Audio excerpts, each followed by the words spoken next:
Hello అందరికీ welcome back to our channel Nani Madhu kitchen and vlogs.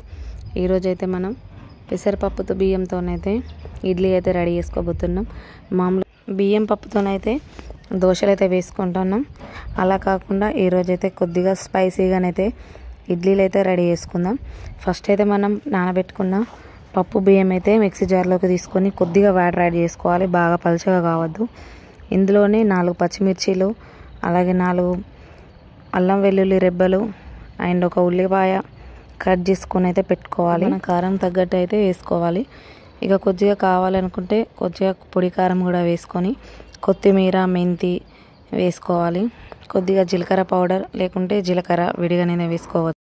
లాస్ట్లో ధనియాల పౌడర్ వేసుకొని ఉప్పు వేసుకొని మంచిగా మనమైతే మిక్సీ అయితే పట్టుకోవాలి. ఈ మిక్సీ పట్టుకునేటప్పుడు బాగా మెత్తగా కాకుండా కొద్దిగా రవ్వలు అయితే పట్టుకోవాలి.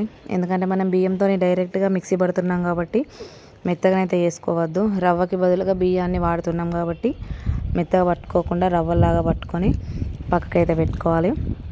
ఇందులోకి కావాల్సిన వెజిటేబుల్స్ క్యాప్సికమ్ ఆర్ క్యాబేజీ కూడా వేసుకోవచ్చు. నేనైతే ఇంట్లో క్యారెట్ అయితే తీసుకున్నా. ఒక మీడియం సైజు క్యారెట్ అయితే తీసుకొని సన్నగా తురుముకొని అయితే అందులోనైతే వేసుకోవాలి. ఇష్టమైతే పచ్చి బఠానీ కూడా వేసుకోవచ్చు. నేనైతే బఠానీ అయితే స్కిప్ చేస్తున్నాను. మీకు ఇష్టమైతేనైతే వాడుకోవచ్చు. ఇది అంతా తురిమిన తర్వాత మన పిండిలోకి కలుపుకోవాలి. ఇడ్లీలు మనము నార్మల్గా కూడా తినొచ్చు ఒట్టిగా, ఎందుకంటే అన్ని రకాల స్పైసీ ఐటమ్స్ వేసినాం కాబట్టి ఒట్టిగా తిన్నా కానీ బాగానే ఉంటుంది. కానీ చట్నీతో తింటే మాత్రం ఇంకా సూపర్ ఉంటుంది. నేనైతే చట్నీ అయితే కంపల్సరీ వేస్తాను. మనం మామూలుగా గారెలోకే మనం చట్నీ వేసుకొని తింటాం కదా, ఇడ్లీలో ఇంకా బాగుంటుంది. పిల్లలకైతే ఇట్లనే ఒట్టిగా వేసి ఇచ్చేయచ్చు, వారైతే ఇష్టంగా తినేస్తారు.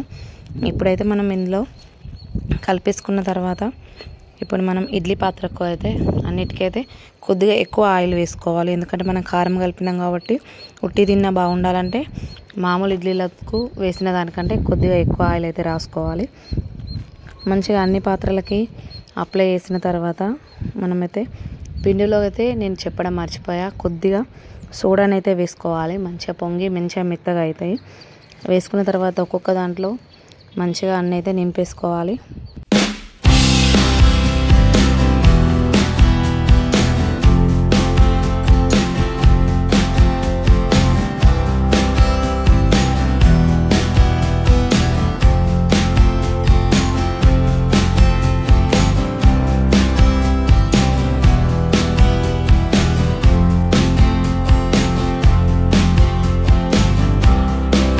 అన్నీ ఒకదానిపైన ఒకటి పాత్రలన్నీ పెట్టేసిన తర్వాత ఇడ్లీ గంజులో అయితే కొద్దిగా వాటర్ యాడ్ చేసి ఈ ఇడ్లీ పాత్రలను అయితే అందులోనైతే ఉంచేసుకోవాలి. ఒక 10 మినిట్స్ తర్వాతనైతే చూడాలి. టోటల్గా 20 మినిట్స్ అయితే పడుతుంది. మనమైతే ఒక 10 మినిట్స్కి అయితే చూసుకొని కొద్దిగా ఉడికిందా లేదని అయితే మనమైతే చాక్తో కానీ టూత్పిక్తో కానీ మంచిగా టెస్ట్ చేసుకోవచ్చు. ఇలా 10 నిమిషాల తర్వాత మళ్ళీ 5 మినిట్స్కి అయితే మనం చూసుకుంటే మన ఇడ్లీలు అయితే రెడీ అవుతున్నాయి. ఇవైతే కొద్దిగా చల్లారనివ్వాలి. తర్వాత పక్కకైతే దించుకోవాలి. ఈ వీడియో పూర్తిగా చూసి ఎలా ఉందో నాకైతే కామెంట్ చేయండి. అలాగే బెల్ ఐకాన్ అయితే క్లిక్ చేయండి. మా నోటిఫికేషన్స్ అయితే మీకు వస్తాయి.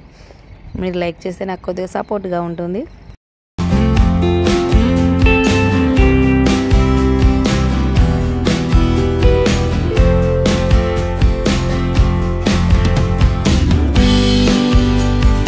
ఇవి కొద్దిగా చల్లారిన తర్వాతనైతే ఇడ్లీలు అయితే తీసుకొని ఒక ప్లేట్లోకి అయితే మార్చుకోవాలి.